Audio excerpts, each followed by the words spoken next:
Good evening and thank you so much for turning out in your hundreds. It's incredible to see. It's amazing the pulling power of the East End, isn't it? A quick introduction, my name's Norman Curtin. I'm a member of the Antiquarians Society of Sunderland, and Tony asked me to put together a little talk roughly about the East End. But the problem is, we're talking about the East End, it's not just geography. You can't just talk about buildings, because the East End is more than commerce and industry. The East End is really built on its people, and they were incredible people over the years. The hardship they went through, when you think about the 20s and the 30s, what they went through, 40% unemployment, to come through it all, absolutely incredible people. But I'm going to talk about the people, I'm going to talk about the places, I'm going to talk about the murders and the prostitutes. If you recognise anybody, just keep quiet. We're going to do 25 minutes, and then we're going to have a break, mainly because I'm incontinent, but I think Tony wants to sell a few drinks at the bar. When we talk about Sunderland, a little bit of history. Sunderland was, I suppose, the main place in this area. Forget about Bishop Weymouth, Monk Weymouth. Sunderland parish was tiny, but it was actually the main parish in this area. It was absolutely packed from the 1600s, absolutely packed with people. And it was known as Sunderland by the Sea. It was a tiny little parish, and the big people, the Lord Lantern, had summer houses in High Street. This house here was rented by Lord Lantern about 100 yards from where we are now. So it wasn't a run-down area forever, it was a really incredible place to live. This is a copy of Rainside Plan, which just shows you in 1790. It's difficult to see from the back there, but this is the High Street. You've got the Butcher's Market in the middle, and every Friday from 10 o'clock in the morning, you'd get hundreds and hundreds of people coming along for the market. The market would go till midnight, lit by tallow lamps, and you could buy anything you want, from oysters to crockery. That must have been an incredible thing. Something we should really think about having in the East End, again, a big street market. I think it would be absolutely wonderful. But this is how the East End would have looked. This is a place called Hatcase. Down High Street, on the right-hand side, a triangle of land, absolutely rife with disease by the 1790s to the 1820s, 1830s. Cholera here was rife, but you can see just how tightly packed these dwellings were. The left is a place called South Alley, and that's looking through to Silver Street. On the right is another part of Hatcase drawn by an artist called Moore. And this is a pub which many of you might remember being East End, is the Waterman's Tavern. It was probably the last one in the Hatcase to survive. When you think what this guys in this area went through, in the 1830s cholera came, and I don't know if you know, but cholera was really spread by the poor people from the poor house, because the ambulance then used to be a sedan chair, and what they should have done after every case came up, they should have cleansed the sedan chair, but they used to go around the East End having races, and of course it infected everybody, and hence cholera spread very, very quickly.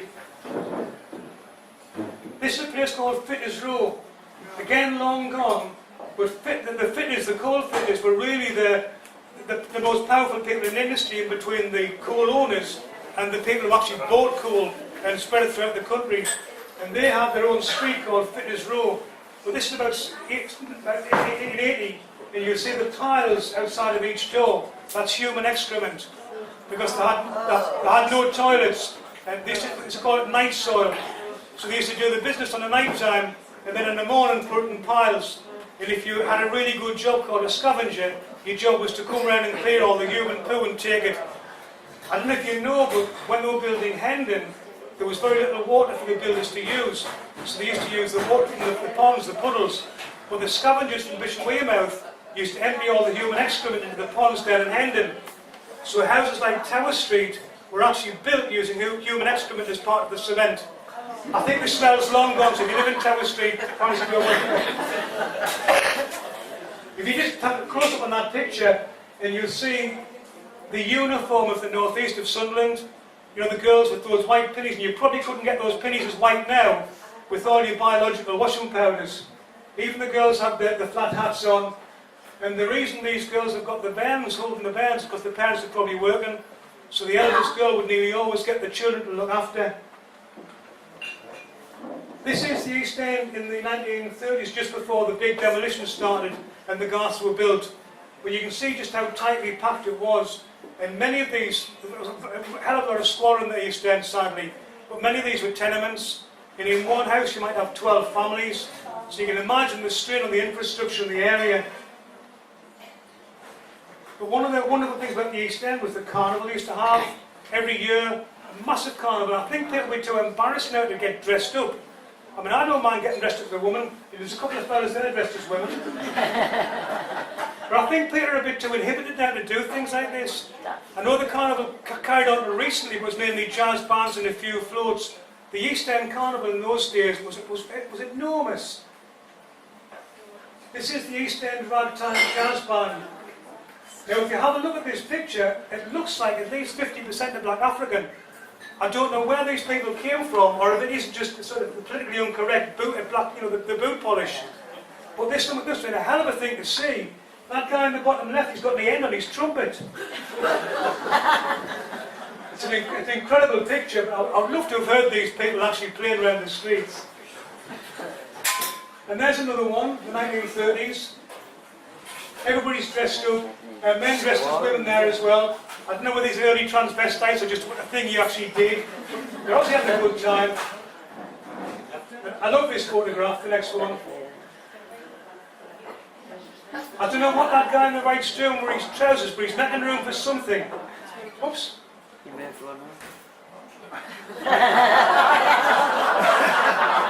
Anybody can tell me where he's got in them trousers? Because I never know. You reckon? But that's how they used to get enjoyment once a year, the massive carnival, round the streets, a good drink, good time, very little crime, very little problem, and that's the way life should really be. If you had no money, no matter what the celebration, you would still do something. This is the coronation of the King and Queen, and everybody is getting involved. Just a bit of bunting round your house, get dressed up and come out. And again, this is what the East End was all about, this kind of social life. This to me is one of the best pictures ever of the East End. It's absolutely beautiful. It shows a mother and daughter, probably just below here, just below the Boars Head, looking up the river. And the tall ship's obviously coming back very, very soon. And let's hope we can recreate that river kind of scene. This is one of the earliest photographs of the East End. It's taken from Thompson's shipyard across the river there. And looking over the top of Thompson's, we're actually building a wooden ship still. The top picture is from the sea up until around about Pottery Buildings. The bottom picture takes it from Pottery Buildings right across to the old Elizabethan Custom Quay. And you can see just how dense an area that was. This is the Long Bank, again just below where we are now. And I think in many other places in the country, this kind of thing would have been kept. When you think of Whitby, when you think of some of the little fishing ports, yes, we needed the port, we needed the docks, and unfortunately it had to go in the 1930s, but they could have been incredibly, historic houses kept. This is the top of the Long Bank, and you see some girls playing skips. You notice they've got no shoes on their feet. This is the top end. This is the way people used to live. This is halfway down the Long Bank, and you'll notice the woman at the back there, she's carrying her shopping on her head. They used to have something called a wheeze. They used to carry the baskets on the head. They used to have a twist of material which would cushion the baskets to stop them from falling over. And it was said that Sunderland women, East End women, were incredibly straight of back, and that's probably why the loads used to carry when they were walking about. But the bands playing down the bottom, you can't let your bands out of the house now. But in those times, there was very little worry about your children being abducted and taken away. That was perfectly normal for the East End. And this is the reality of life in the East End. This is the back of Long Bank. And there's two kids there and a lady, which is the communal tap. 12 houses to one tap. And at the end of it, there's one netty. That must have been a hell of a strong smell of netty, I tell you. This is just to the seaside of where we are now. And this is a place called the Stone Yard. And this led through a little alleyway. Again, hundreds of people living in this area. But you can see one family outside of the houses. And the thing I love about this is the hard haircut. The lad at the top right had what was known as the hard haircut. If you were kicked hard, you'd shave your head, but you'd leave a tuft of hair at the front. And that meant you were a good scrapper. But that picture's about 1890, and those haircuts lasted about 1910. The last place to use them was Monk Weymouth. So Monk Weymouth had the hard scrappers haircuts after the East End died out. And this is one of the pictures that really got me interested in local history as a kid. This is one of Wapel's photographs, and you can see the Customs House key, every key on the left, the old mission rooms at the top, and you can see just how dilapidated it is. I mean, health and safety would have an absolute fit these days, but you've got where people are actually walking, it's just collapsed at the bottom there. The building to the left, the old-fashioned one with stone, is actually the Elizabethan Custom House, and that has been there since the 1500s. Unfortunately, no photographs have been inside, but I can imagine it must have been an incredible place to visit. And that's where the famous Peggy Potts was incarcerated. You've probably heard of Peggy Potts? She lived down on the quayside just below here, and her big thing was to basically get rum whiskey from the sailors and sell it without paying her dues. And the customs men were permanently trying to capture her. And there's a famous story told where they actually capture her, and she starts dancing, and the custom man says, "What the hell are you doing, missus?" So I need to go to the toilet. So he let her go behind the wall, and she emptied all the stuff out, and she peed inside the barrel.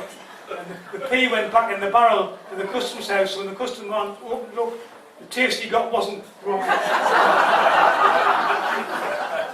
not sure if it tasted much different. This to me epitomises the East End. These are the fishwives, and this picture's probably of the 1930s. And it shows three of our very, very popular fishwives on the quayside. These women must have worked incredibly hard, you know. What incredibly hard lives they had. And they worked in the 60s, 70s, there was no retirement, there was no dual system then. You had to work, otherwise you did without. And this is how the High Street looked just a bit further up. This photograph's about 1925, 1926. And you can see just how busy the High Street was.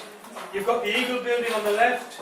Next to it, you've got the little pub that was dismantled and taken to America, the Half Moon Inn. You've then got the Exchange buildings, which was then the Seamen's Mission. You've got the British Empire, and then Bottlewell Lane leading you down towards the river, and then you drop down past Bottlewell Lane and come to where we are now. Teeming with life. This is a part of the High Street, which is roughly just over the road to where we are now, looking back up towards the town. The building in the middle, the huge building, is the Old Market, which is really the centre of East End life. We don't have a good photograph of the Old Market, but I'm busy working on a reconstruction now of the whole High Street, and this is what the market would have looked like. From the 1890s, 1900s, if you went in there, the first thing you'd see is a great big roundabout, and that was a halfpenny ride for the bairns. The roundabout was then used down in Roker on the sea front for the big carnivals, then brought back to the East End to put back in the market. But when you went through there, this is what you saw inside. Initially it was the butcher's market, it was the Delft market, all different markets, but then it was just amalgamated into one. This is about the 1930s, and what they're selling, second-hand furniture, second-hand clothes. These are the hungry 30s. These are people who can't afford new clothes, new furniture, so they're down there getting people's cast-offs, and that's really what kept these East End folk alive during that rough time. This is the butcher's stall on the market. This is probably about 1890. It's a photograph we've done it on our Facebook page. Absolutely wonderful picture, with about 30 or 40 of these little butcher's markets within the butcher's market itself. And I bet those kids never did out for a lot of years. And I bet the dog didn't do out either. This is the back of the market. This is about 1895, and you can see the cannon on the left-hand side sunk to the step. And this is the back of the Old Market, and that led you out onto Coronation Street. And when you came out to Coronation Street, this is what you saw. You got the Market Hotel, the butcher's was just to the left-hand side. To the right-hand side of the market is the exit place for the market itself. You went down Coronation Street, and you probably remember Armbrusters hairdressers on the left-hand side, and then you turned down to Church Street. And the second building you came to was called the Dead House. And it's where anybody who died in the East End was taken, and they were examined before the post-mortem, before they were taken away by the undertakers. And we're going to visit the Dead House shortly. The big problem with the East End was that by the time the 30s came, things had to change. The buildings were dilapidated, really in sanitary conditions, and people were ready for a change. But what it changed into, in some ways, was really good. This is just before the changes. One of my colleagues gave me this photograph. This is wash day in the barracks. And I love the colour of them pennies. I love the colour. That's white question in the background, I think, as well. Well, this is the barracks. And look at the shoes. They've all got clogs on. They've all got wooden clogs on with metal toe caps. Well, this is how women used to dress in the East End at that period of time. An absolutely incredible family photograph. A lad called David Smith owns it. And he's got a whole family collection. To have a camera in those days must have been really unusual. And to actually still have those photographs now, what an incredible thing to have in your family history. This is the back of one of the houses in the East End, and it just shows you what people did to make a living. You've got a father and his two sons there, and they've got a cobblers business. You've got to do something. You've got to make money somehow. If you fall out of work, there's nothing to fall back on. There's no parish relief, there's no dole, there's no benefit system. You've got to work, otherwise you do without. This is probably one of my favourite areas. This is One.The Yard, right on the quayside. This is about 1895, 96, and there's a dog leg there, and they used to have a pub called the Duke of Wellington. And in the dog leg there was a lass called Scotch Kate, who was one of the local prostitutes, and she always used to take her clients to what was called the dog leg. She was known as Dog Leg Kate. We'll meet her again later on when we talk about the ladies of the night. I did a book of the old prostitutes with a lass called Sharon Vincent, and we thought we'll put an index at the back. And the first thing people looked at was the index to see if the family name was in there.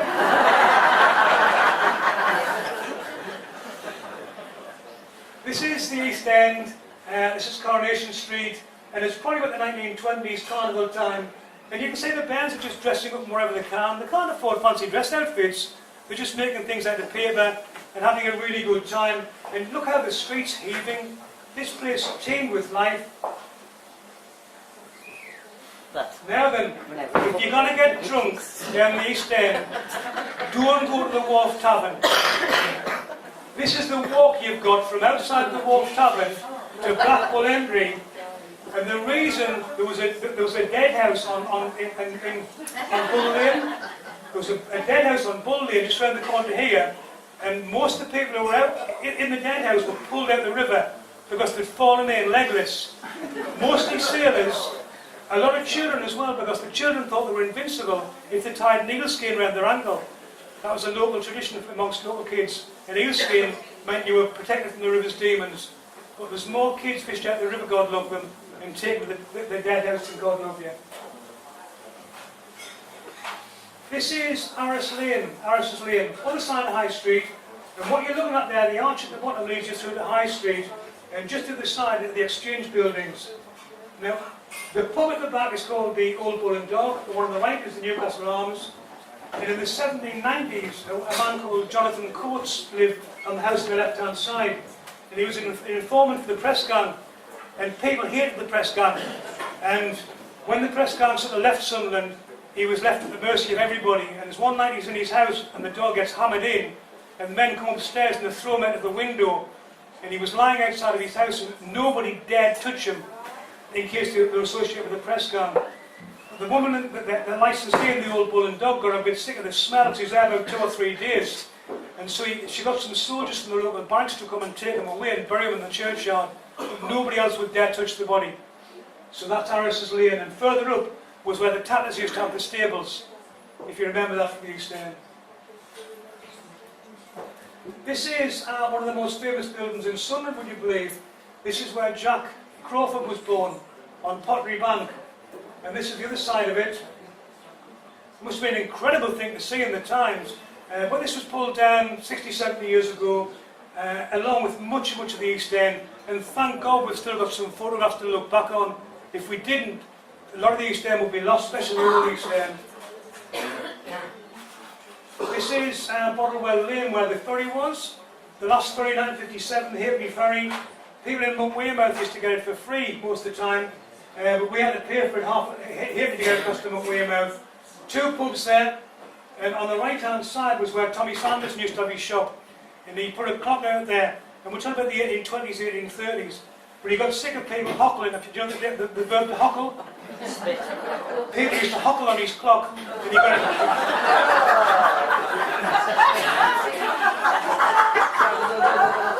We used to have competitions for the longest hockle before it started. I'm only telling the story like it is. He sharp packed up and went away. The big problem Tommy Sanders had with his beer is that he didn't used to water it down, so he had a big profit. This is Northumberland Street. This is Lizzie Valenti, one of the ice cream sellers. A lot of Italian families live in the East End of Sunderland. When you think of all the names, Valenti, Giddy, lots of them. And this is Lizzie Valenti going around selling the ice creams to the bands. In the 1930s, they realised we're going to have to get rid of all these houses because they're just dilapidated and we need a new start for the East End. So they decided we're going to get rid of everything and start afresh. Thank God they kept a little bit of the East End. But this is what we've kept. This is a few minutes of film from a man called Jack Casey. Jack Casey, a local boxer, and he had a video camera, a cine camera. This is film he took at the East End in the 1930s. There's Jack Casey there, very, very well-known family. Now the Caseys had a house in Church Walk, and they had money. But when you went to bed in the night time, you'd shut your curtains, but the Caseys left the windows open so you could see what they had. This is Minorca. Now Jack's got his band out there, this is young John, and he's teaching him to box. And that band became a really good fighter, more of a street fighter than a boxer. So you see the covers, and what you've got there is a place called Minorca Close, which is just up beside Church Walk, and that's where the family, just right around the corner from where they lived. But Jack Casey did a lot of filming up there. And it's unique footage because if you look at footage from the East End or from the 1930s, it's generally kings and queens and posh people. That's not the kind of stuff we want. This is what we want. Real people.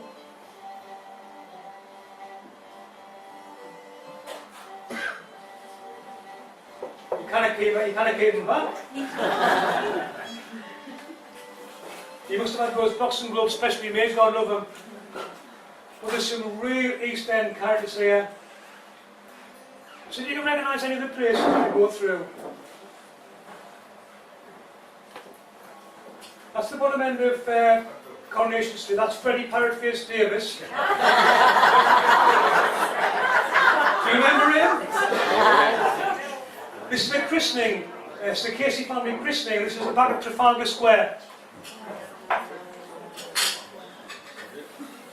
And again, it's unique footage, not just for the places, but for the people as well. And that's the new baby, the family group.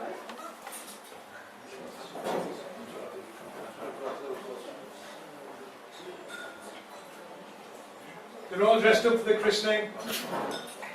And he's the daft lad. I don't know where he's getting the Ben's bike from. I'm not sure where there is in the background, and I never work it out. But look at the hardship on her face. Look how the life in her face. This is the 1930s, women still wearing shawls.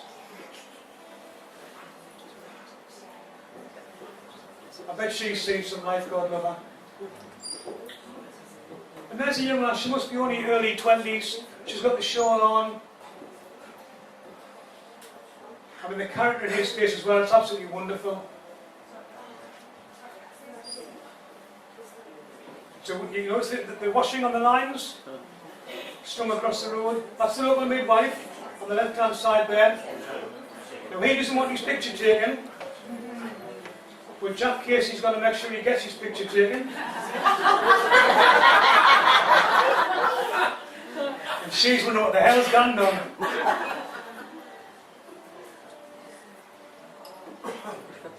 These are men on the dole, just sitting outside the houses, nothing to do.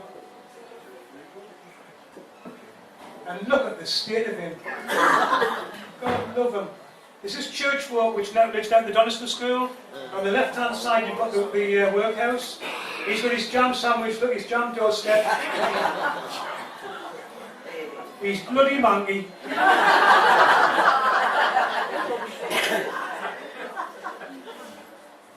I mean, this is so special because all he's done is just set his camera up in Church Walk and he's just waiting for people to walk backwards and forwards, which is unique.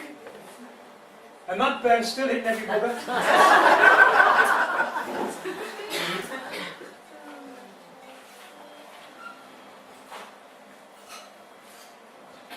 And he's getting a baggie.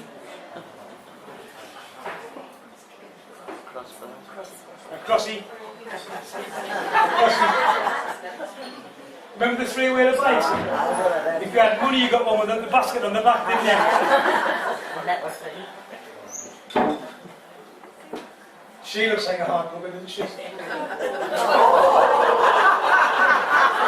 That's what you call feisty.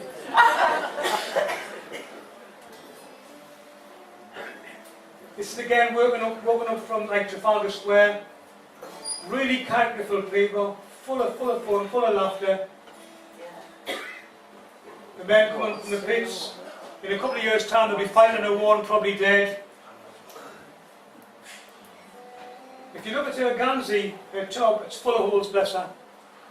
Full of holes. But she's happy. And you notice the clogs? She's one of the Rotary girls. This is the Hendon Rotary. And there's one of the young soldiers. They've just come back from Hendon Baths. They've got their rolled up towels in the hand. God love them, look at them. Nice middle pattern, grill cream. Don't get there anymore. I think they're putting a Sky satellite dish at the top of their head. There's the discount note. That's early Sky. Look at the character in that woman's face. I mean, she's wonderful. That's the Proby man. That's when you all hit on a Friday night, remember? That's the High Street. You're looking down towards the Boars Head now. This is Church Street on your right. And in a minute you're going to see the local undertaker. There he is. That fag never leaves his gob all the time he's there.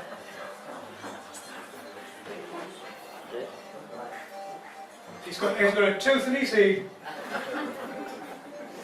He's a way to catch your body now.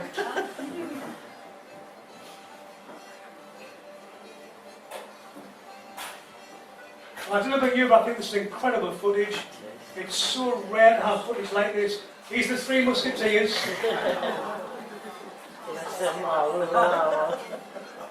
There's a bit of bullying going on there. I don't know if you remember bogies. You used to nick your sister's pram, didn't you? Now, this is little John Casey. And he's got a new bike. He doesn't know how to work it, bless him. And he's just got to push it, he gets that fed up. But keep your eye on the top of the picture. Just keep your eye on the top of the picture. And once the straight dog gets out of the way, I'll guarantee you've never seen a bogie like this one. And he's going to lose interest in his bike very shortly. He's the bogie. That could tuck a Ben's leg off.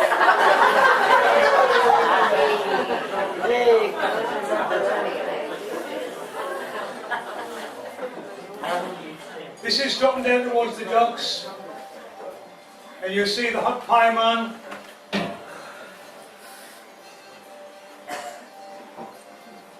There's the hot pie man.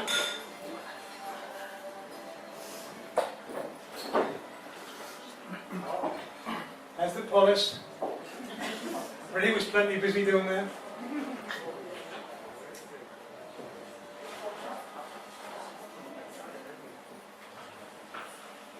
And that leads us on to Burleygarth. And Burleygarth was pulled down and we had the real Garths. And this must have been incredible housing. If you can imagine being in a tenement all your life, and then suddenly you've got 2 bedrooms, you've got a kitchen, you've got a toilet, you haven't got to worry about other people hearing what you're doing in the toilet. It must have been incredible. Your little shop on the corner, everything you want. This must be an incredible housing. And there's Mrs. Duncan from Wegarth, one of the collection of photographs we have. That's the twins. And that's the Silver Cross pram, if you remember them. That's Sheila and Brenda Duncan on top of the Garths. And this is a lady called Sarah Cameron. It's a photograph that was shared in the Facebook page.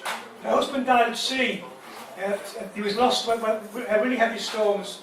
He was lost at sea, and she spent the rest of her life just sitting at the top of her flat in the Garths, looking out to the sea, just reminiscing about life that went by. People lived in the Garths. People were schooled around that area. Remember Jimmy Willie's? Yeah. Jimmy Willie's stood at the top there. The pub on the right was the Royal Standard, and on the left was the White Lion. And right in the middle was St Pat's School. I don't know if any of you went to St Pat's, the Catholic school. I did this talk for some old folks down in Hendon, and one of the lasses said that she went to St Patrick's School, and she remembers a little boy there about 1910, and in the winter he was absolutely freezing cold. He had no shoes on his feet. He used to run to school, and when he got there he used to take his dad's cap and put his feet in to keep them warm. The nuns used to cane the bottom of his feet if he was late. So for the children. That's St John's Church, long gone. St Patrick's Church itself. And this is church folk leading up to Holy Trinity.